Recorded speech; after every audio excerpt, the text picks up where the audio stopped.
मैंने कहा जय मसीह की। हाँ, और साथ ही साथ हैप्पी पाम संडे। परमेश्वर आपको ब्लेस करे। पाम संडे के दिन जे हम क्यों पकड़ते हैं? हरे रंग की टालियां क्यों पकड़ते हैं? जे येलो भी हो सकती है, व्हाइट भी हो सकती है, रेड भी हो सकती है, कोई भी कलर की हो सकती है, लेकिन वाई क्यों हम पढ़ना चाहते हैं? क्यों हम पढ़ते हैं? क्यों हम इसे लेके आते हैं? क्यों हम इसे घर में लेके जाके अपने घर के अंदर से हैंग कर देते हैं किसी न किसी जगह पर? रीजन है, जैसे जे हरी भरी है वैसे प्रभु अपनी कलीसिया को हरी भरी करना चाहता है, फलदार करना चाहता है, खिला खिला सा तैयार करना चाहता है। हालेलुया। सो आज परमेश्वर आपको फ्रूटफुल करे, आपको ब्लेस करे, आपको ताजा करे।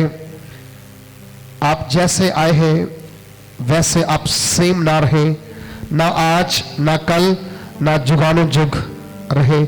आप जब भी आपके चेहरे दिखे खिले रहे, हंसते रहे, मुस्कुराते रहे और जय जयकार करते रहे यीशु मसीह के नाम के।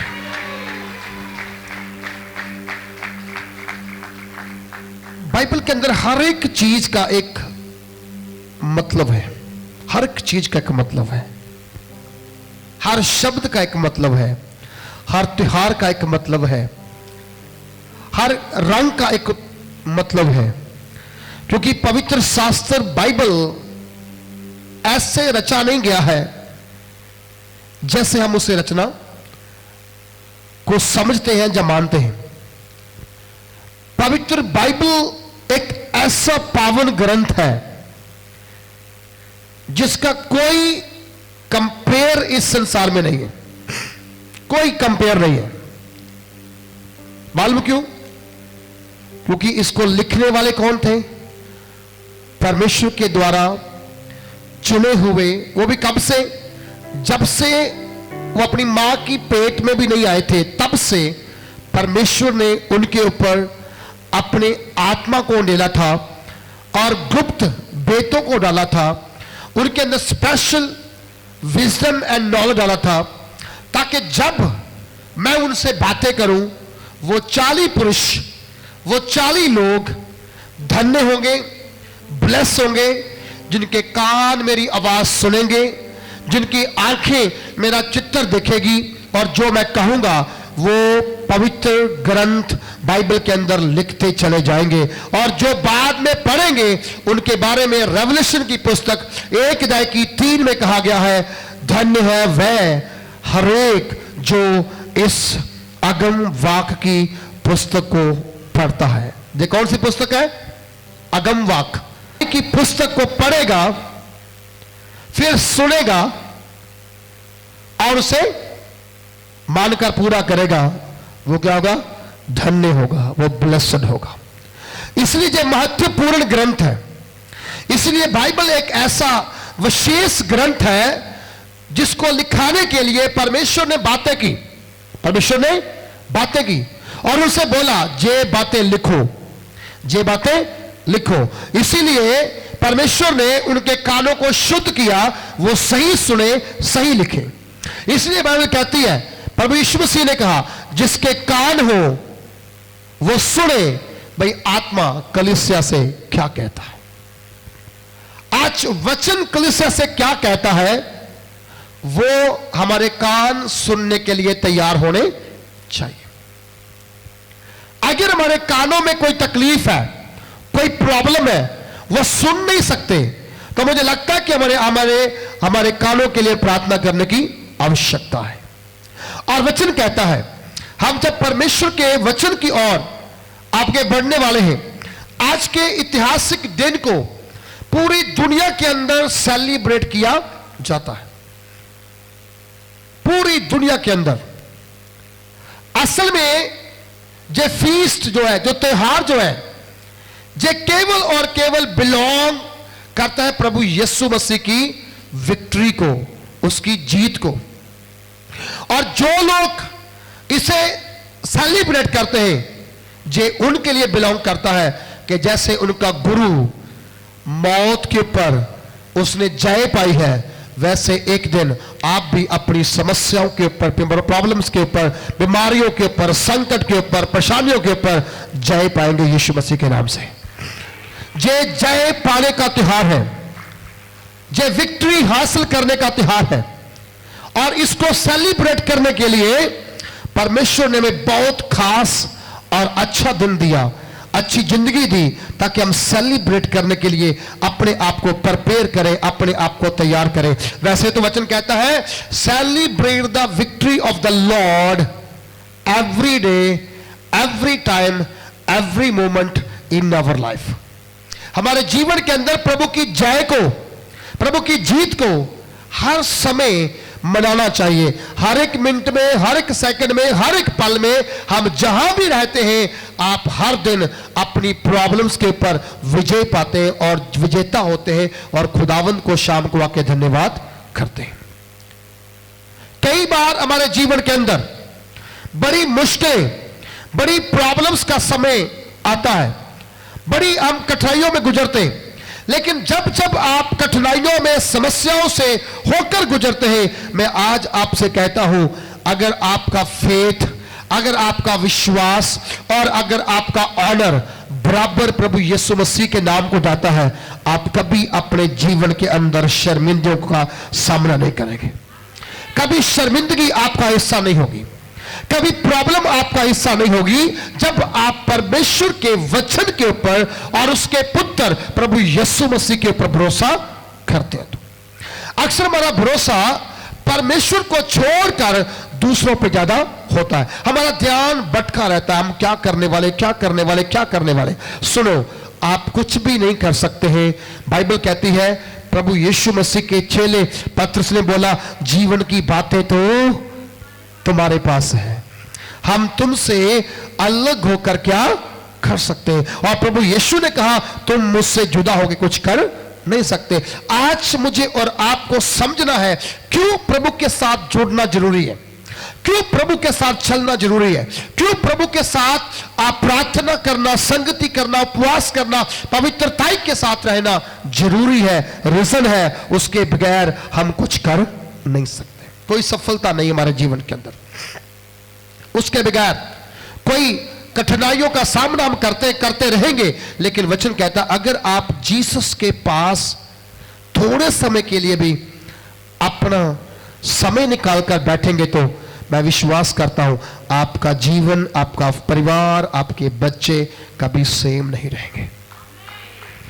हालेलुया, कभी सेम नहीं रहेंगे, क्योंकि वो जब आता है सारे बंधन तोड़ के जाता है, सारे बंधन।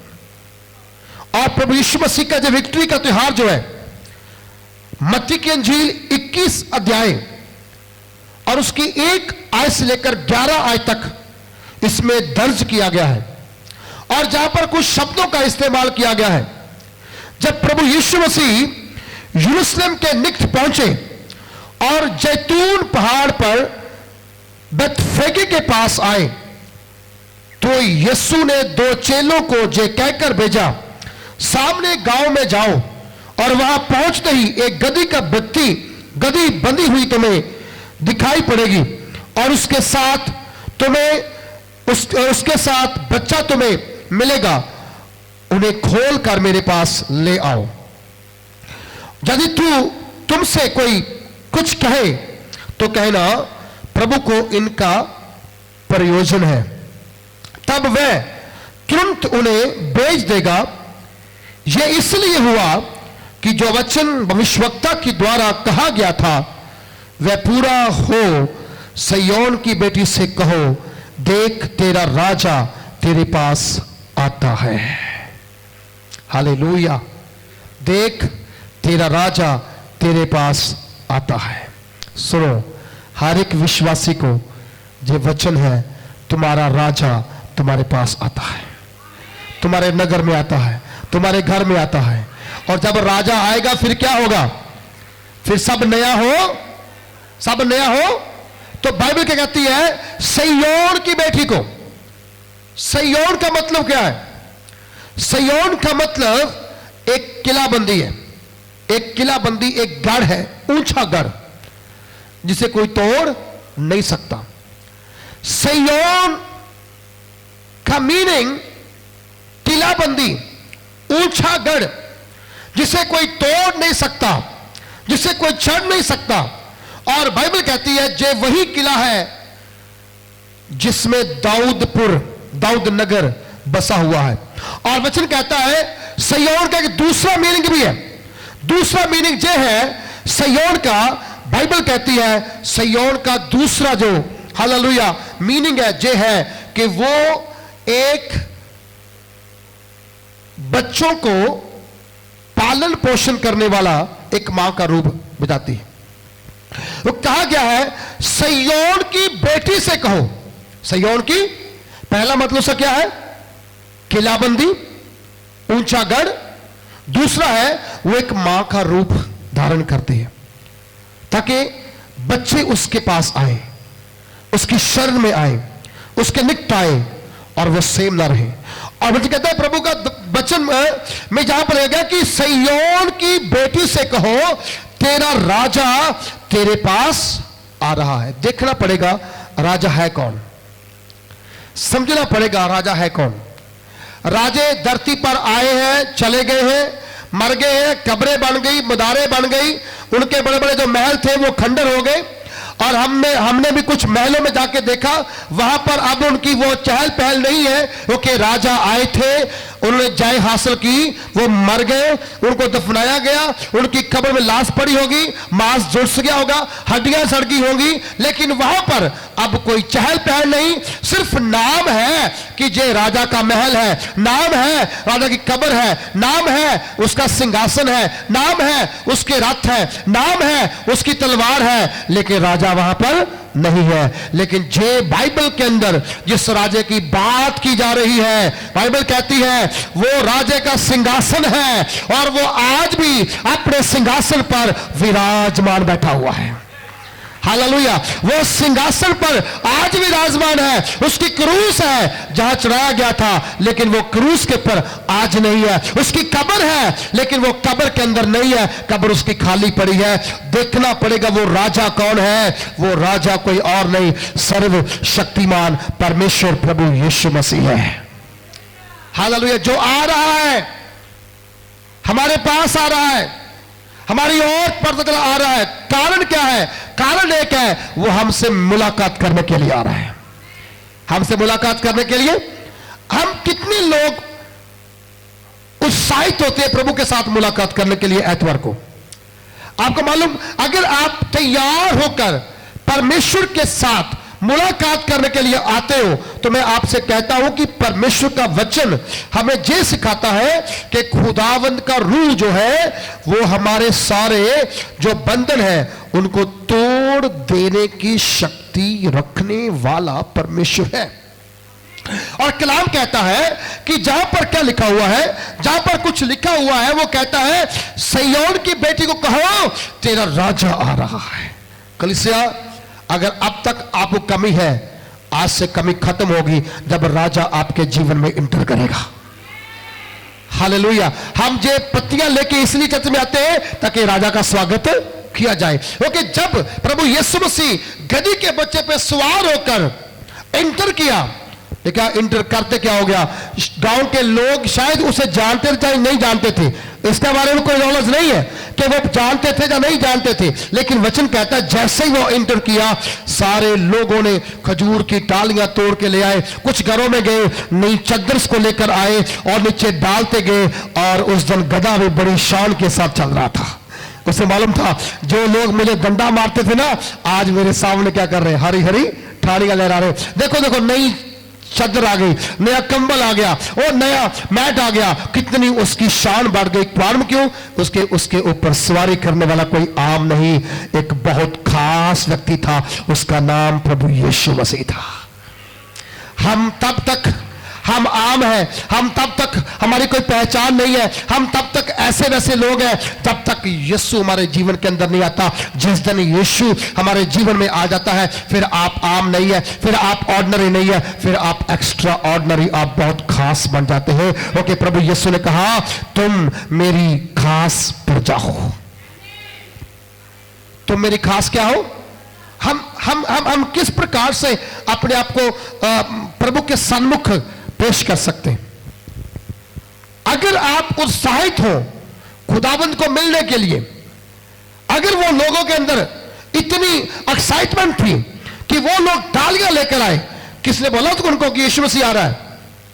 कोई मैसेज गया, कोई पोस्टर लगे, कोई पम्पलेट्स बांटे गए? कुछ नहीं हुआ, कोई अनाउंसमेंट नहीं, कोई पोस्टर नहीं। यीशु मसीह तो सीधा जैतून के पहाड़ से नीचे आया और चेलों को बोला जाओ नगर में, जाओ सामने नगर में जाओ, और क्या करना, वहां पर तुम्हें गदी बदी हुई मिलेगी, साथ में उसका बच्चा होगा, उसे खोल के मेरे पास ले आओ। अगर कोई पूछे तो क्या कहना? परमेश्वर को, प्रभु को इसकी जरूरत है। हालेलुया। प्रभु को आपकी जरूरत है कि आप इस्तेमाल हो जाओ उसके राज्य को बढ़ाने के लिए और खड़ा करने के लिए। हालेलुया। वो चाहता है आपको बढ़ाना, वो चाहता है आपको आगे लेके जाना, वो चाहता है कि आप उसके राज्य में काम करके थोड़ा योगदान डाल दो। गधे से उसने काम ले लिया। दो जगह पर गधे का जिक्र आया। एक जगह पर गधा दूध देखता है और नबी को बोलता है मैं कैसे आगे बढ़ूं, सामने दूध दिखाई दे रहा है। जो नबी को नहीं दिखाई दिया वो दूध को दिखाई दिया, वो गधे को दिखाई दिया। गधा दूध देख रहा है, नबी कुछ और देख रहा है। लेकिन यही गधा नए नियम के अंदर आके राजे का, हालेलुया, सवारी करने का साधन बन गया। और वहां लिखा प्रभु को उसकी, बोलो, आवश्यकता है, नीड है, जरूरत है। Praise the Lord, hallelujah. हम सबको एक ना एक दिन प्रभु बुलाएगा और हमें इस्तेमाल करेगा।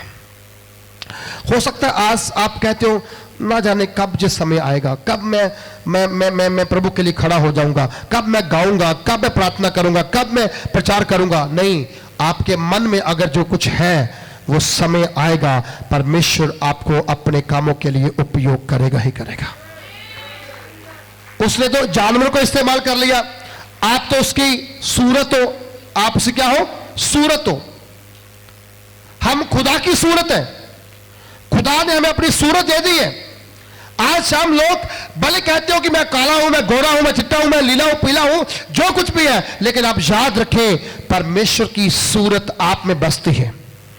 उसका चेहरा आपके चेहरे के साथ मैच करता है। और अगर खुदा ने आपको बनाया है, अगर खुदा ने आपको रचा है, अगर खुदा ने आपको अपना स्वरूप दिया है, तो मैं आपसे कहता हूं आप जीवन में कभी भी हारेंगे नहीं, आप जीवन से बढ़कर होंगे यीशु मसीह के नाम से। और वचन कहता है जब वो बच्चे बैठा और वहां पर ऐलान किया गया भविष्यवक्ता के द्वारा, जो पहली भविष्यवाणी की गई थी वो पूरी हुई। और क्या कहा गया? सिय्योन की बेटी से कहो देख तेरा राजा तेरे पास आता है, वह नम्र है। वो क्या है? बोलो, वो क्या है? नम्र, हम्बल, हलीम, अकड़बाज नहीं, अकड़बाज, हालांकि घमंडी नहीं, वो नम्र है, वो हम्बल है। कौन? राजा। जो राजे घमंडी थे, अक्कड़बाज थे, आज उनका नाम और निशान धरती पर नहीं है। लेकिन जो नम्र है वो दुनिया के इस कोने से लेकर इस कोने की ओर, उस कोने से लेकर इस कोने की ओर, चारों कोनों के क्या कारण क्या है?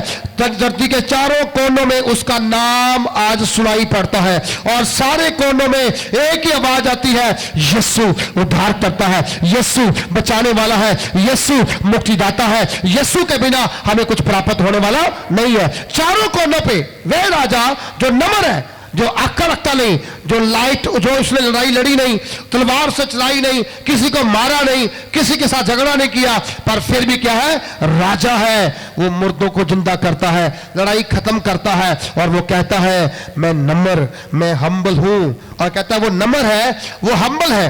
और आगे कहा गया है, और गधे पर क्या है, बैठा है, वरन लादू बच्चे के ऊपर, बोझ उठाने वाले के ऊपर वो बैठा हुआ है। बोझ उठाने वाला होता है गधा, और गधे के ऊपर वो सवार है। और वचन कहता है नए नियम के इसी पुस्तक के अंदर प्रभु यीशु ने कहा, अपना सारा बोझ मुझे दे दो। शायद 53 में कहा गया, परमेश्वर ने हमारी सारी बदी, हमारे सारे अपराध, हमारे सारे गुनाह उसके ऊपर लाद दिए। क्या कर दिए? उसके ऊपर लाद दिए। लादू मतलब उठाने वाला। और हमारे सारे बोझ, हमारे सारे पाप, हमारे सारे अपराध, हमारे सारी बुराइयां कहां गई? प्रभु यीशु के कंधों के ऊपर आ गई। पहले वो उठा रहा है, अब वो चढ़ा हुआ है। और वचन कहता है कि चेलों ने जाकर जैसे ही यीशु ने उनसे कहा था वैसा किया, और वह गधी के बच्चे को लेकर आए, उन पर अपने कपड़े डाले और वह उस पर बैठा। तब बहुत से लोगों ने अपने कपड़े मार्ग में क्या किए? बिछाए, और अन्य लोगों ने पेड़ों की डालियां काटकर मार्ग में बिछाई। जो भीड़ आगे आगे जाती थी, पीछे पीछे चली आती थी, पुकार पुकार कह रही थी, दाऊद की संतान को होशना। इसका मतलब क्या है? होशना मतलब स्लोगन ऑफ विक्ट्री, हालेलुया, जीत का नारा। क्या है? जीत का नारा, जय का नारा। कौन सा नारा? Hoshana, Hoshana, Hoshana. हम तो बोलते नहीं होशना ना, हमें हर दिन अपने घर में होशना शब्द बोलना चाहिए। अगर आप लंबी बीमारी से गुजर रहे हैं, हर रोज बोलो होशना, होशना, होशना, राजा की होशना। अगर आप होशना बोलते, मैं जानता हूं, मैं देखता हूं, आपके बंधन टूटेंगे, आपकी समस्याएं खत्म होगी, क्योंकि होशना में ताकत है। जो स्लोगन है, जो नारा है, फतेह का नारा। और जहां लिखा गया है कि वो कह रहे दाऊद की संतान, दाऊद की संतान पुकार पुकार कह रही थी, दाऊद की संतान को होशना। धन्य है वह जो प्रभु के नाम से आता है, आकाश में होशना, धरती पर होशना, आकाश में होशना। धन्य है वह जो प्रभु के नाम से आता है। हालेलुया। आप हर एक ब्लेस्ड है, आप हर एक धन्य है, क्योंकि आप यीशु के नाम पे जहां पे आते हैं। किसके नाम पे आते हैं? बोलो, किसके नाम पे आते हैं? यीशु के नाम पे आते हैं। प्रभु यीशु की इबादत करने के लिए आते हैं, प्रभु यीशु की आराधना करने के लिए जहां पर आते हैं। आप धन्य हैं, आप ब्लेस्ड हैं, आपके जीवन के अंदर काम है। एक ही कारण, एक ही रीजन है कि परमेश्वर ने आपको चुन लिया, आपको बुला लिया, आपको ठहरा दिया, और उसने कहा कि देख, मैं युगों के अंत तक हर समय तेरे क्या हूं? साथ हूं। और हम जानते हैं चिल्लाने पुकारने से क्या होता है। हम जब योशुआ की किताब पढ़ते हैं, उसका 6 अध्याय और उसकी 20 आयत में पढ़ते हैं, वहां जरीहो की दीवार का जिक्र आता है। और जरीहो का भी एक अपना मतलब है। जरीहो का मीनिंग है सिटी ऑफ पाम, खजूर के पेड़ों से गिरा हुआ एक शहर जरीहो। और जरीहो की जो दीवार है ये बहुत स्ट्रांग है, बहुत मजबूत है। और इसकी जो लंबाई चौड़ाई है, आप माने तो 40,000 मीटर, यानी कि 4,30,000 स्क्वायर फीट जो लंबी दीवार थी। कितनी? 4,30,000 लंबी दीवार, स्क्वायर फीट लंबी दीवार। और 40,000 मीटर दीवार जो है, ये इतनी लंबी दीवार थी कि इसके अंदर ये दीवार इजराइल के लिए बहुत खतरनाक थी। और बहुत लोगों ने तोड़ने की कोशिश की, पर ये टूटती नहीं थी, इतनी मजबूत थी। लेकिन उसकी जो ऊंचाई थी वो 12 फुट थी और उसकी जो मोटाई थी वो लगभग 5.5 फुट के करीब थी। चौड़ी भी काफी, मजबूत भी काफी। अभी आप देखो जो डैम बनते हैं ना, उनकी दीवारें छोटी होती है लेकिन वो टूटती बहुत कम है। उनके पिल्लेदार देखो इतने मजबूत होते हैं पर टूटती नहीं है। तो आप देखो जे कितनी स्ट्रांग होगी। और वचन कहता है इसको तोड़ने के लिए यहोशुआ ने अपने लोगों को बुलाया, उन्हें आज्ञा दी, पूरे इस्राएल के लोगों को और आर्मी को और खास प्रभु के चुने हुए जाजकों को बुलाकर के बोला कि आपको एक काम करना है। हमने बहुत कोशिश कर ली, जंगें जीत ली, हार ली, लड़ाई लड़ ली, लेकिन ये दीवार टूटती नहीं है। अब ये दीवार को केवल और केवल यहोवा परमेश्वर ही तोड़ सकता है। आप इस पर जाए, हम केवल और केवल प्रभु यहोवा के नाम से ही प्राप्त कर सकते हैं। यहोशुआ ने आज्ञा दी और क्या कहा कि तुमने 6 दिन केवल दीवार के चारों ओर एक चक्कर लगाना और कोई शब्द अपने मुंह से नहीं बोलना, चुपचाप चलते रहना, चुपचाप चुपचाप चुपचाप चलना, कोई बात नहीं बोलना, अपने कोई जयकारा नहीं बुलाना, कोई हालेलुया नहीं, कोई होसना नहीं, कोई प्रेज द लॉर्ड नहीं, कोई ताली नहीं, कोई नरसिंगा नहीं, कोई बीना नहीं, कोई डफ नहीं, कोई तबला नहीं। आपने शांति से जाना, चुपचाप रहना। कई बार हमारे घर की समस्या खत्म क्यों नहीं होती? कारण यह है हम 6 दिन घर में झगड़ा करते रहते हैं, पति के साथ, बच्चों के साथ, आस पड़ोस के साथ, खाने पीने के द्वारा छोटी छोटी बातों के ऊपर हम झगड़ा करते रहते हैं। झगड़ा करते वो दीवारें और मजबूत होती हैं। और एतवार को आके हम खूब ताली बजाते हैं, खूब नाचते हैं, खूब आराधना करते हैं, खूब अन्य भाषा बोलते हैं। मुझे बताओ दीवार टूट जाएगी? बाइबल कह रही है अगर कोई प्रॉब्लम है, अगर कोई समस्या है, अगर कोई दीवार है जो शैतान ने खड़ी की है, तो अपने घर में 6 दिन कलेश ना करो, झगड़ा मत करो, अपने पड़ोसी के साथ झगड़ा मत करो, अपने जीवन को शांतमय बनाओ। शांतमय करने का मतलब क्या है?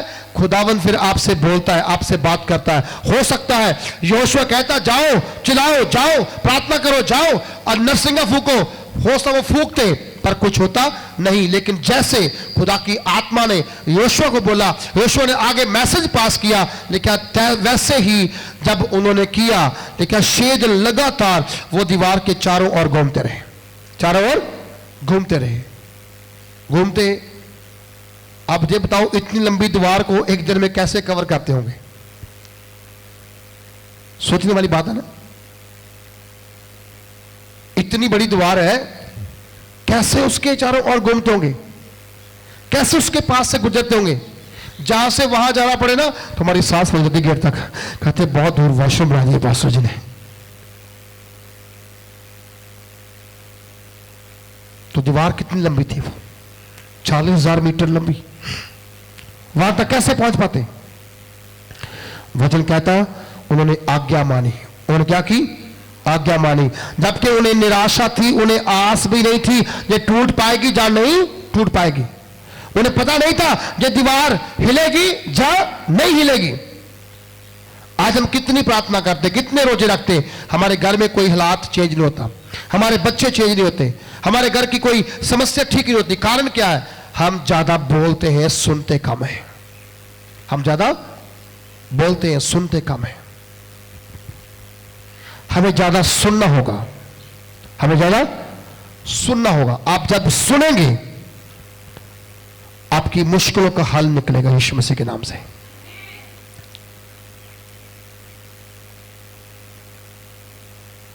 एक औरत जिसकी बेटी को शैतान ने पकड़ा हुआ था,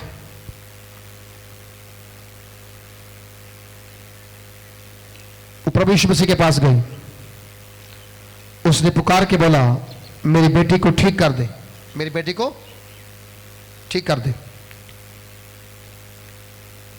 प्रभु ने उससे बोला बच्चों की रोटी कुत्तों के आगे डालना जोग नहीं है। बच्चों की रोटी कुत्तों के आगे डालना जोग नहीं है।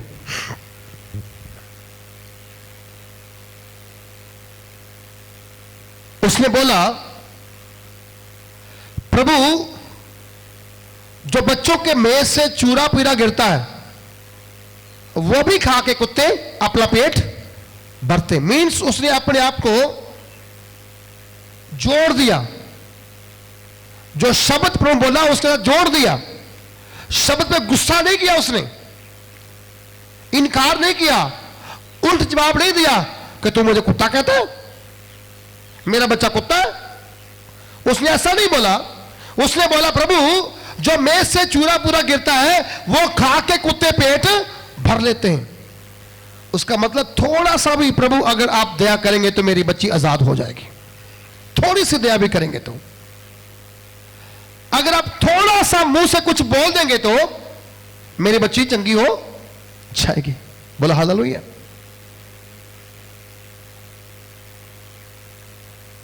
निकोदेमस जो यहूदियों का सरदार था और जो गुप्त में प्रभु यीशु मसीह का चेला था, जब प्रभु यीशु मसीह के पास आया और कहा, गुरु जी मुझे बताओ मैं अनंत जीवन पाने के लिए क्या करूं। प्रभु ने बोला, तू आज्ञाओं की पालना कर। वो कहता, ये सब आज्ञाएं मैं बचपन से मानता आ रहा हूं। कितनी अच्छी बात सिस्टर बोल रहे थे कि खुदा के दास ने मुझसे पूछा, तुम क्या प्रार्थना करते हो, तुम क्या मांगते हो खुदा से। उसने बोला, मेरे बच्चे मेरे साथ प्रार्थना करें, मेरे बच्चे मेरे साथ चर्च में जाएं, मेरे बच्चे मेरे साथ आराधना करें। और हम क्या कहते हैं, मेरे बच्चों को कार मिल जाए, जॉब मिल जाए। कार मिलेगी, जॉब मिलेगी, हर चीज मिलेगी। कैसे? पहले उसके धर्म और राज की खोज करने के द्वारा। क्या करने से? उसके धर्म और राज की खोज करने के द्वारा। आप कितनी भी तंगी में क्यों ना रहो, आप कितनी परेशानी में क्यों ना रहो, लेकिन आपको जानना होगा परमेश्वर को प्रसन्न कैसे किया जाता है। हालेलुया। कैसे प्रभु को प्रसन्न आप कर सकते हैं। परमेश्वर को प्रसन्न करना इतना आसान थोड़ी है जितना हम समझते हैं। बाइबल कहती है परमेश्वर को प्रसन्न एक बात से कर सकते हैं। वो क्या है? फेथ। बोलो क्या है वो? सारे बोलो, पीछे बोलो क्या है वो? जो पीछे वाले सुन रहे हैं आपको, क्या है वो? विश्वास। जो करना मुश्किल है, बनाना मुश्किल है, विश्वास में रहना भी मुश्किल है। विश्वास से बाहर जाना आसान है, लेकिन विश्वास के अंदर बने रहना बहुत मुश्किल है। आपको मालूम, जब आप लोग घर में कोई चीज बनाते हैं, मान लो आपने दाल बनानी हो, जिस पानी में आप दाल डाली है, जब वो पानी उबलता है, क्या आप उसमें अपनी उंगल डाल सकते हैं? बोलो, हाथ डाल दोगे पूरा का पूरा? क्यों बोला? आपको मालूम है, जल जाएगा। ये क्या हो जाएगा? जल जाएगा। वो मुश्किल समय है। लेकिन आप देखो, परमेश्वर ने आपके खाने के लिए जो वस्तुएं बनाई है, वो पहले उसमें जाती है, पहले उसमें जलती है, फिर उसकी वो तैयार होती है, तब जाके आप खाते हैं। आप देखो, अगर आपको खाना खाने के लिए जो खाना प्रोडक्ट आप तैयार कर रहे हैं, उसको आग में झुलसना पड़ता है, तो फिर आपको अपनी ब्लेसिंग लेने के लिए, आपको परमेश्वर के सामने अपने आप को निरोल साबित करने के लिए, पवित्र साबित करने के लिए कितनी कठिनाइयों से होकर गुजरना पड़ेगा, कितनी समस्याओं से गुजरना पड़ेगा। सोना जो हम गले में डालते, उंगली में डालते, हाथ में डालते, आपको चमकता अच्छा लगता है, लेकिन कभी सोने से पूछना तुम है क्या, वो भी आग में जाता है। पहले कहां जाता है? पहले आग में जाता है। आग में वो तपता है, फिर उसके ऊपर सारी मैल उतरती है, फिर वो वॉश होता है, फिर वो चमकता है, तो हमारी उंगली का क्या बन जाता है? वो डिजाइन बन जाता है, शान बन जाता है। आज मैं आपसे कहता हूं, आप भी प्रभु यीशु के लिए शान बनना है तो दुखों से गुजरना होगा, परेशानियों से गुजरना होगा। केवल प्रभु यीशु मसीह ने गधे के बच्चे पर चढ़ करके, जो मत देखो कि लोगों ने आगे पप्पे डाल दिए, टानियां लेकर आगे होसना का शब्द बोला और ये बोला, धन्य है वह जो प्रभु के नाम से आता है। केवल होसना होसना मत बुलाओ, जे बोलो, जे कहो कि प्रभु के पीछे देखो उसने दुख क्या उठाए हैं, उसने कष्ट क्या उठाए हैं। आपने तो कुछ उठाया ही नहीं। आप बोल दे, भाई साहब लाइन में सीधे बैठो तो आप तो गुस्सा करते हो। बहन जी सीधा हो जाओ, आप आगे सुनो, मुझे प्रार्थना करने दो। भाई प्रार्थना ही करना इतना अकड़ते क्यों? प्रार्थना ही करना इतना अकड़ते क्यों? अगर कोई बंदा आपको सीधा लाइन में बैठने को कहता है, इसका मतलब ड्यूटी है उसकी। अगर आप उसकी नहीं मानते हो तो उसकी ड्यूटी लगाने वाले खुदा की कैसे बात मान सकते हो? खुदा की बात मानने से पहले उसके बनाए हुए ठहराए हुए दासों की बात माननी पड़ेगी, तभी तो आप वहां तक पहुंच पाएंगे। लेकिन वचन में जहां पर लिखा हुआ है कि परमेश्वर जो है नम्र है, बोलो क्या है? वो नम्र है, हम्बल है, इसलिए उसने वो चुना जो किसी ने चुना नहीं था। लिखा गधी का बच्चा यानी लादू, बोझ उठाने वाले के ऊपर खुदावन का बेटा प्रभु यीशु मसीह चढ़ा। और जब वो इंटर किया, होसना होसना होसना होसना के नारों से पूरी सिटी, पूरा बेथफगे क्या हो गया? चमकने लगा, गूंजने लगा। आज मैं आपसे कहता हूं, परमेश्वर आपको भी इसी प्रकार ऊंचा उठाना चाहता है। आपके नारों के साथ, आपकी प्रार्थना के साथ, आपके विश्वास के साथ, आपके समर्पण के साथ आप ऊंचे उठाए जा सकते हैं। लेकिन होता क्या है हमारे जीवन के अंदर? हम जल्दी जल्दी सब प्राप्त करना चाहते हैं, जल्दी जल्दी। हमारा एक भाई है, वो भी सेवा में लगा हुआ है जलंधर में। उसकी गाड़ी लग गई, 3-4 बार एक्सीडेंट हो गया गाड़ी का।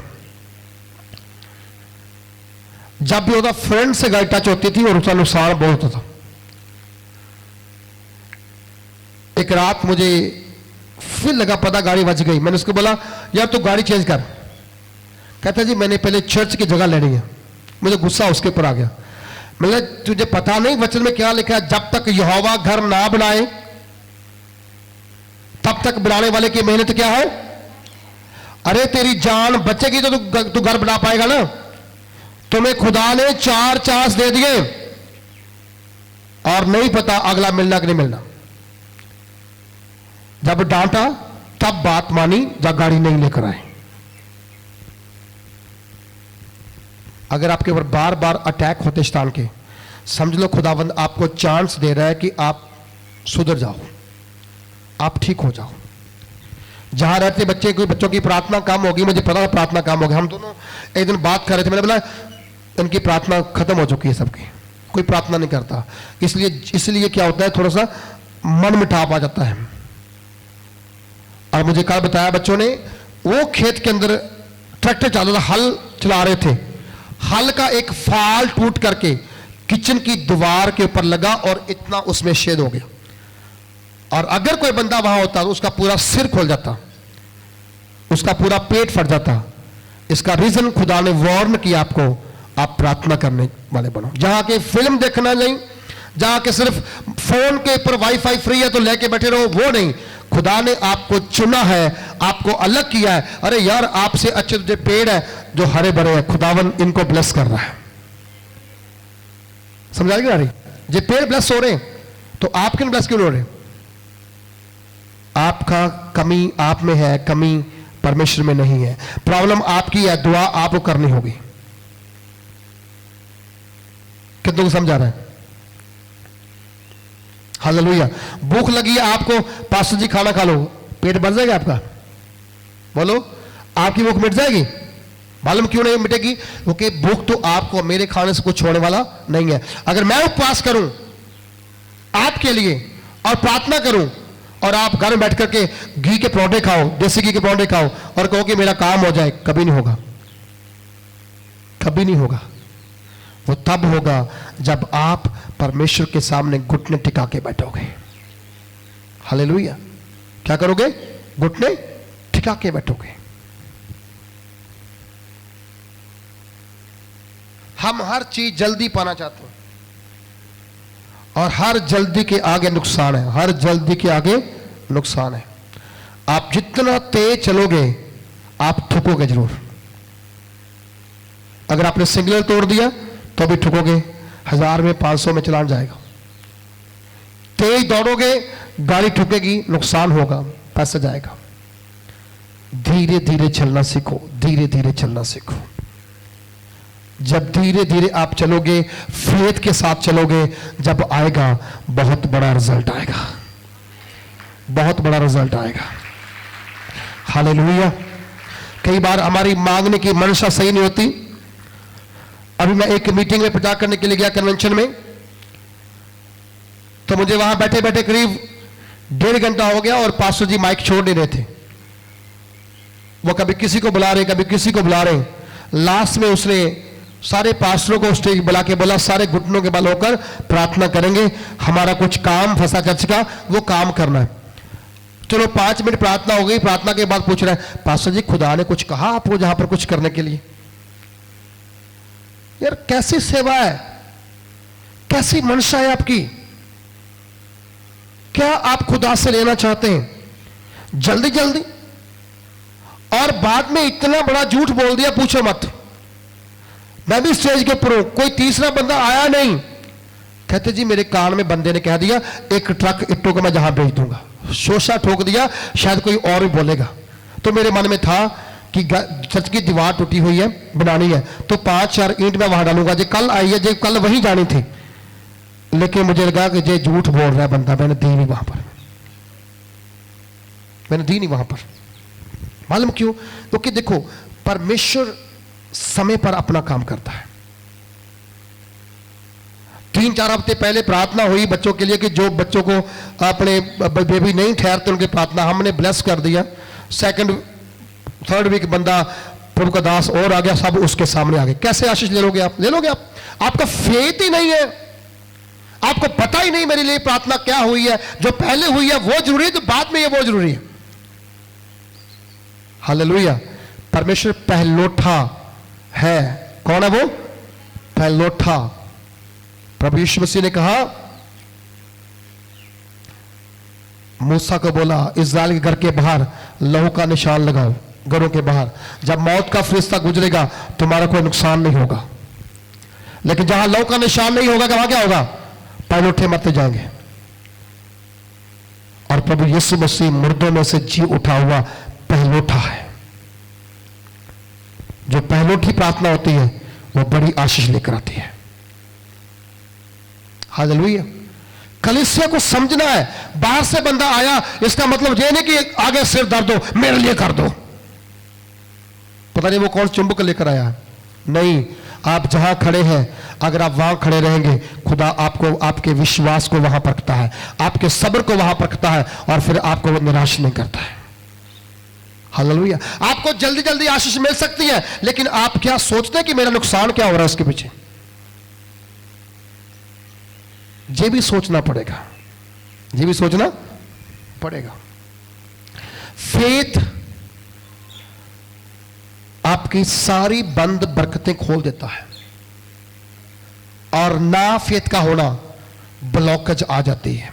क्या आती है? ब्लॉकेज आ जाती है। कलीसिया ऐसी हो, राई के दाने के समान विश्वास करने वाली। कौन सी? राई के दाने के समान विश्वास करने वाली कलीसिया हो।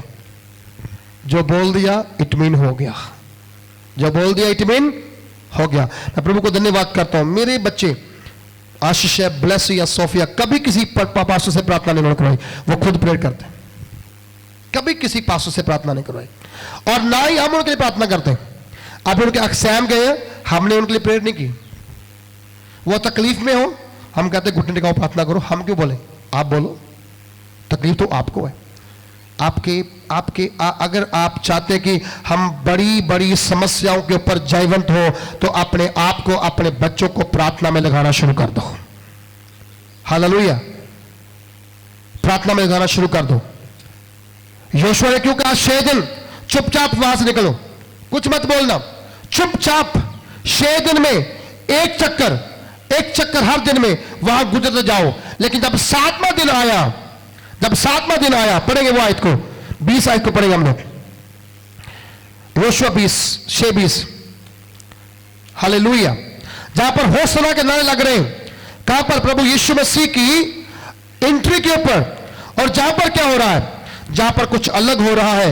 वचन कहता है कि जहां पर भी कुछ डिफरेंट चीजें हमारे सामने, हालेलुया, आने वाली है। क्योंकि यहोशू को जब जिम्मेदारी मिली मूसा के मरने के बाद, और मूसा ने जब मरा और परमेश्वर ने यहोशू को बोला तू खड़ा हो जा, जैसे मैं अपने दास मूसा के साथ रहा तेरे साथ भी रहूंगा। और मूसा का परमेश्वर यहोशू के साथ रहा। और जहां लिखा गया है अब लोगों ने जय जयकार किया। क्या किया? साथ में क्या किया? लोगों ने जय जयकार किया। 6 दिन चुपचाप। बोलो 6 दिन क्या किया? सारे बोलो 6 दिन क्या किया? चुपचाप। अब 7वें दिन क्या हुआ? लोगों ने जय जयकार किया। हालेलुया। घर में तेरी तेरी तेरी मेरी तेरी मेरी बहुत कुछ होता है, और चर्च में आके कब खत्म होना है? किचन में भी खाना अभी तक बन के नहीं आया, जब तक नहीं आएगा तब तक तो मीटिंग नहीं होना है, खत्म नहीं होना है। फिर हम सुई को देखते घड़ी कहां है, जहां पर है ही नहीं, कहीं घड़ी लगी नहीं, लगवानी भी नहीं हमने। हालेलुया। सुनो, 7वें दिन क्या करना है? यहोशू ने क्या कहा? लोगों ने जय जयकार किया। क्या किया? सब बोलो क्या किया? क्या किया लोगों ने? बोलो। क्या वो सो गए थे वहां पर? शांत हो गए थे वहां पर? चुप रहे थे वहां पर? चुप रहने का समय था, लेकिन अब खामोश रहने का समय। प्रभु यीशु मसीह जा रहे थे, लोग चिल्ला रहे थे होसना होसना होसना। लोग आके बोलते गुरुजी इन्हें चुप कराओ। क्या करो? इन्हें चुप कराओ। पहले प्रभु ने बोला अगर चुप हो जाओ, लेकिन आज जब कहा चुप कर जाओ, उसने बोला भाई साहब अगर चुप हो गए ना, ये पत्थर चलाना शुरू कर देंगे, होसना होसना होसना होसना। हालेलुया। हमें सीखना है जय जयकार कब करना है, प्रेयर कब करना है, प्रार्थना कब करना है, आराधना कब करना है, चंगाई कब प्राप्त करनी है, कब उपवास करना है, कब वचन पढ़ना है। कई बार हम लोग कहते हैं कि मैंने 11 बार 20 बार 25 बार 5 बार 10 बार बाइबल पढ़ ली। पढ़ने से क्या फायदा अगर कुछ असर नहीं हुआ? बोलो कुछ असर नहीं हुआ तो क्या फायदा, क्या उस चीज का? हम बहुत जल्दी शुरू कर रहे हैं लेडीज की प्रार्थना। हर नगर में, हर गांव में एक टीम तैयार करेंगे हम लोग। आपके घरों से समस्याएं दौड़ना शुरू हो जाएंगे यीशु मसीह के नाम से। 2.5 महीने पहले खुदा ने मुझसे बात की थी, ये चीजें बहुत जरूरी है। बहुत सारी बहनें ऐसी यहां बैठी हुई है जिनका अपना कैरेक्टर सही नहीं है, वो दूसरों को भी सही रहना देना चाहते नहीं है। उनके अपने पति से बनती है, वो कहते हैं मेरी नहीं बंद, मैं तेरी भी नहीं बनने दूंगी। वो लड़ाई अपने घर की दूसरे घर में डाल देना चाहते हैं। लेकिन ध्यान रखना, मनुष्य जो भी बोता है वही काटता है। अगर आज आप गलत बोएंगे तो कल आपके बच्चे भी वही भुगतेंगे जो आज आप गलत करेंगे। इसलिए सही सीमा में, सही दिशा में जाना चाहिए। सही दिशा का मतलब क्या है? सही मार्ग, सही रास्ता वो चुनो जिस पे प्रभु यीशु मसीह ने आपको चलने के लिए बोला है। और मैं कहता हूं अगर आप उस पे चलेंगे, वो टेढ़े मेढ़े हो सकते हैं, वो खतरनाक हो सकते हैं, वो कांटे वाले हो सकते हैं, उसमें ज्यादा गर्मी हो सकती, ठंडी हो सकती है, डाकू आ सकते हैं, आपको काट सकते हैं, आपका सब कुछ छीन सकते हैं। अगर आपका सब कुछ छीन भी लेंगे तो मैं आपको एक बात बोल करके स्वागत करता हूं। अब्राहम ने तब प्रभु के लिए बोया जब अब्राहम के पास कुछ भी नहीं था। बोलो, जब अब्राहम के लिए कुछ भी नहीं था। क्या अब्राहम की झोली खाली रही? उसकी पॉकेट खाली रही? फिर उसकी बहू कितनी वफादार निकली, जिसको लेने के लिए बारात नहीं गई, दूल्हा नहीं गया, नौकर लेने के लिए गया। अगर आपने परमेश्वर के साथ थोड़ा सा भी ईमानदारी के साथ संबंध रखा, आपके घर में आने वाला प्रत्येक व्यक्ति वफादार और ब्लेस होगा यीशु मसीह के नाम से। अब्राहम के घर में उसकी पत्नी जब आई, इसहाक की पत्नी जब आई, इसहाक को उसने देखा भी नहीं था। इसहाक क्या किया? उसके पास कोई रोटी खाने को है कि नहीं है, पैसा पहनने खाने को है कि नहीं है। आज सब कुछ देखने के बाद भी झगड़े होते हैं। शुक्रवार जहां पर एक फैमिली आई, पास्टर जी थे, वो सेवा करते थे, उनकी शादी जहां पर हो गई थी होशियारपुर के अंदर। और जब वहां पर मुझे मिलने के लिए आए, उन्होंने बात करनी शुरू की। मैं तो जहां पर नहीं था, पास्टरों को हैंडल किया। मेरी बात उनको 2 दिन पहले हुई थी मेरे साथ। शादी को 3-4 महीने हुए और लड़की जाके मायके बैठ गई, और मां और बाप और भाई सब ने मिलकर के क्या बोला, हमारा 15 लाख रुपया खर्च आया, वो दे दो और तलाक ले लो। क्या आजकल पेरेंट्स ने ये एक धंधा पैदा नहीं कर लिया, बेटियों को शादी करो, 50 के 15 लाख की डिमांड करो।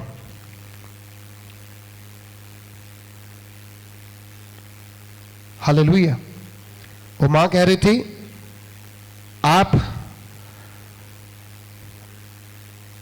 विश्वास करें चाहे ना करें, मैंने कभी अपनी बहू को काम के लिए नहीं बोला। सेवादार है वो प्रचारक की पत्नी है जो तलाक मांग रही है, लेकिन वो बोलती मेरे बेटे को जूतों से कूटती थी, मारती थी। हर जगह बंदे ही गलत नहीं होते, हर जगह औरतें ही गलत नहीं होती हैं। लेकिन आज समस्या बढ़ रही है। इसे कौन ठीक कर सकता है? परमेश्वर का वचन ठीक कर सकता है। वचन ठीक कर सकता है। हालेलुया। मैं एक कॉमेडी वीडियो मेरे पास किसी ने भेजा, मैं देखा। एक लड़का पंडित के पास गया, कहता जी मेरी शादी है तो कुंडली मैच करनी है। बोलता लाओ हम कुंडली मैच कर देंगे। यजमान आपका तो शादी का दिन ही बहुत शुभ निकलेगा, आपका तो नाम बहुत अच्छा है। और बोला भैया पहले मेरी बात, शादी का दिन शुभ मत निकालना, पहले ये देखो कि मेरी मम्मी और लड़की की मम्मी की आपस में कुंडली मिलती कि नहीं मिलती। अगर कुंडली इनकी मिल गई तो हम दोनों की अपने आप मिल जाएगी, अगर इनकी नहीं मिली तो हमारी भी नहीं मिलेगी। मालूम क्या, हर छोटी बात मां पूछती है बेटी को, आज तूने क्या खाया? वो कहेगी आलू की सब्जी। तो वहां पर आलू मिलते हैं, मीट नहीं मिलता है। ये परिवारों को बर्बाद करने की शैतान की एक योजना है। आपने शादी कर दी, आप ये देखो वो जहां पर गई है वो आपसे कम नहीं है, वो उसे अच्छा पालन पोषण देते होंगे। हालेलुया। कोई भूखा नहीं मारता कभी किसी को। लेकिन अगर हम जबरदस्ती से पूछेंगे क्या खाया क्या पिया, इट मीन्स आप उस घर के अंदर झगड़ा डालने की कोशिश कर रहे हैं, आप उस घर के अंदर अपना अड्डा जमाने की कोशिश कर रहे हैं। लेकिन आपको मालूम, बड़े बड़े घर तोड़ता प्रभु। आप जान से सुनना, परमेश्वर की इच्छा क्या है? परमेश्वर की इच्छा ये है, हम प्रतिदिन परमेश्वर को याद रखें, उसका भय माने, उसके मार्गों पर चले। और आपको मालूम है, अब्राहम की बहू बिना बरात के आई थी अपने घर में, दूल्हे के बिना आई थी। कंगन किसने पहनाए? अलियाजर ने। नथ किसने पहनाई? अलियाजर ने। कपड़े कौन दे के आया? अलियाजर। कौन लेकर आया? अलियाजर। तो वहां शादी नहीं हुई, लेकिन वो दोनों ब्लेस हुए। रेबेका ब्लेस हुई। रेबेका से जकूब पैदा हुआ, जकूब से 12 गोत्र पैदा हुए। हालेलुया। आपको आंखें बंद करके अपनी फैमिली के ऊपर विश्वास करने वाले बनेंगे तो विक्ट्री आपकी है, जय आपकी है, और आप जयवन से बढ़कर होंगे यीशु मसीह के नाम से। हालेलुया। मैंने लास्ट संडे एक एग्जाम्पल देखा, उदाहरण, जीती जागती उदाहरण हमारे सबके बीच में। जब मीटिंग खत्म हो गया, खाने वाले लोग थे, एक भाई की पीछे टांग टूट गई है। शायद वहां को लड़का नहीं था उसे आगे लेके आने के लिए। ये भी कमी चर्च के अंदर है। अगर आप खाना खाने बैठते हो और वहां कोई बंदा जरूरतमंद है प्रार्थना के लिए, आप उसे आगे नहीं ला पाते, ये आपकी कमी है। फिर आप अगर टिप्पणी करते हो तो आप गलत है।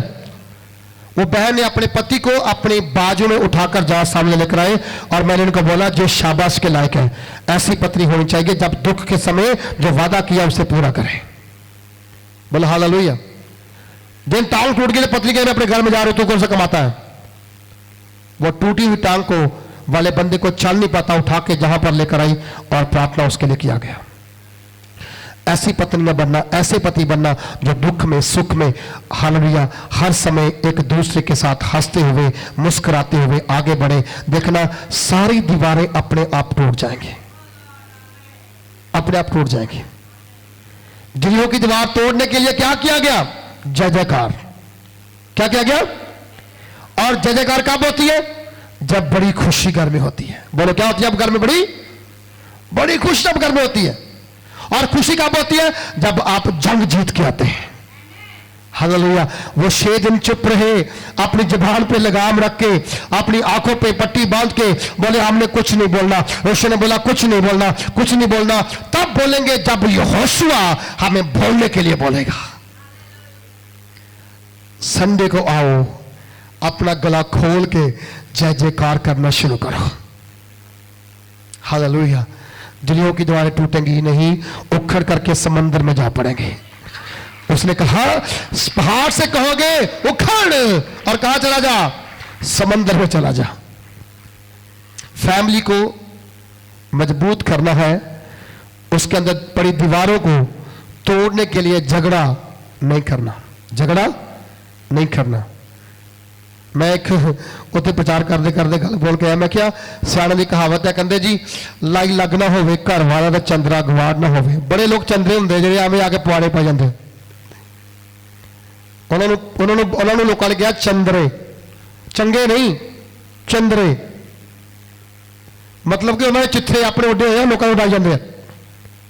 उन्होंने अपने घर सुख शांति खत्म, दूसरे घर पुआड़े पाना चाहते हैं। पर सुनो, समझदार बच्चे, समझदार लोग हमेशा समझदारी नाल अपने घर का वसेवा करते हैं। जिन्होंने नहीं पता वो कहावतां की पुस्तक घर जाके 22 अध्याय तो लेके अगे तक पढ़ लेना, खुदा बड़ा ब्लेस करेगा। और एक जरीहो की दीवार के 6 दिन उन्होंने शांत रहे, चुपचाप रहे, और 7वें दिन क्या उन्होंने किया? लेकिन 7वें दिन उन्होंने जय जयकार की। क्या की उन्होंने? जय जयकार की। और जाजक नरसिंगा फूंकते रहे। क्या कर लगे? नरसिंगा फूंकते रहे। उन्होंने एक क्षण भी चुप नहीं किए, एक क्षण भी चुप। हम जब प्रार्थना करेंगे, जे पीछे से हारमोनियम बजेगा, कीबोर्ड बजेगा, ढोलकी बजेगा, तबला बजेगा, पैड बजेगा, और हम सब प्रार्थना में जाएंगे। और आज जरीहो की दीवारें टूटेंगी आपके परिवार से, आपके जीवन से, यीशु मसीह के सामर्थी नाम से। बीमारी कैसी क्यों ना हो, कोई प्रॉब्लम क्यों ना हो, सारी प्रॉब्लम, सारी अपने आपकी समस्याओं का अंत होगा आज के दिन यीशु मसीह के नाम से। और आप जैसे आज आपने हरी भरी डालियां लेकर आए हैं, मैं आपसे कह रहा हूं आपका जीवन हरा भरा रहेगा, फलदार रहेगा। उसने कहा मैं तुम्हें हरे हरे घास की चढ़ाइयों में लेकर जाऊंगा। हालेलुया। हमें चलना होगा उधर। और कहा गया नरसिंगे फूंकते रहे, और जब लोगों ने नरसिंह का शब्द सुना तो फिर बड़ी सी आवाज से उन्होंने जय जयकार किया। क्या किया? बड़ी आवाज से, ऊंची आवाज से क्या किया? जय जयकार किया। और उसके साथ क्या हुआ मालूम? तब शहरपना नींव से गिर गई। क्या हुआ? जो जय जयकार की थी, क्या हो गया? दीवार थल्लो नींव तो की होगी, गिर गई, टूट गई, नीचे गिर गई। और टप के परले बने जाकर उन्होंने कब्जा कर लिया शहर के ऊपर। हुण तुसीं दोबारा तोड़ के जो तुहाडियां रुकियां बरकतां आ, रुके हुए काम आ, तुसीं उहदे कब्जा करन जा रहे हो यीशु दे नाम विच। कब्जा तुसीं करन जा रहे हो उहदे पर। देखा कि शहरपनाह गिर गई और लोग अपने अपने सामने से उस नगर में चढ़ गए और नगर को ले लिया, मतलब कब्जा कर लिया। हालेलुया। अगर तुसीं अपनियां बरकतां नूं, चंगाइयां उत्ते कब्जा करना चाहते हो, जय जयकार करना बहुत जरूरी है। और नगर के लोगों ने जय जयकार की, उन्होंने पुकारिया, उन्होंने ध्यान दिता। अब्राहम ने अपनी तंगी विच खुदा लई बोया, खुदा दे लई बीजिया। जिथे उन्हें आशा नहीं सी उत्थे ने कितना बीजना शुरू कर दिता। हालेलुया। एक दिन आशीष मेरे गल कर रहे थे, कहता आपा काम है नहीं। मैंने कहा काम है नहीं? कहता हाँ जी। मैं क्या तू जिन्ने के पैसे कमाए दसमास कढ़िया? कहता हाँ जी कढ़िया। मैं कित्थे आ? कहता मेरे कोल पिया। मैं क्या उत्थे ही कर दो। दसमास कित्थे होना चाहिए? बोलो कित्थे होना चाहिए? प्रभु दे तुसी कमाया ना? कहता हाँ जी। उन्हें 3 बार चर्च नूं दसमास भेजा और अप्रैल महीने की 10 तरीक तो बाद एक वधिया जॉब के पर चढ़न जा रहा। हालेलुया। वधिया जॉब पर चढ़न जा रहा जिहदी सैलरी करीब इंडिया में 2,80,000 तो 90,000 होगी। मतलब क्यों? क्योंकि बीज बीजन नाल वेला सीगा पर वो कंप्यूटर के काम करता सी, पैसे जोड़ता सीगा। लेकिन खुदावंद ने जो मैंने कहा तू इत्थे जोड़ना नहीं है, इत्थे भेजना, इत्थे जिथों तू गया आ तू याद कर इस मिट्टी नूं जिथों तू ब्लैस होकर गया, इत्थे भेजना। उन्हें 3 बार भेजा और खुदावंद ने उधर रुकी हुई जो चीज़ां सीगियां खुल गई। और कल गल हो रही सी कि आने वाले 10 दिन के अंदर अंदर मैं अपनी जॉब के पर चढ़ जाऊँगा। मालूम क्यों? परमेश्वर थानू परखदा है, परखदा है। हालेलुया। ये वचन कहता तुहानू परखदा है। मैं कहता दे के वो तुहानू दे के परखदा, तुसी ओनू दे के परखो। बोलो वो तुहानू दे के परखदा है पे तुसी मैनू वापस मोड़ दे कि नहीं मोड़ दे? ते ओ तुसी ओनू दे के परखो कि वो तुहानू वापस मोड़दा कि नहीं मोड़दा। आपां 10% देना है पर उन्हें कितना देना? आकाश दियां खिड़कियां खोलनियां। की करनियां? आकाश दियां खिड़कियां खोलनियां ते मींह पाना। की पाना जी? कादा नहीं पाना? बोलो कादा नहीं पाना? बरकतां दा नहीं पाना। बोलो हालेलुया। तैयार हो जाओ। अगर तुसी बीज बीजन लई तैयार होवोगे, उन्हें परखोगे, बरकतां दा मींह तुहाडे जीवन दे उपर तुहाडे परिवार ते बरसना शुरू होवेगा। असी बड़े दिलों नूं घुट के रखा होया।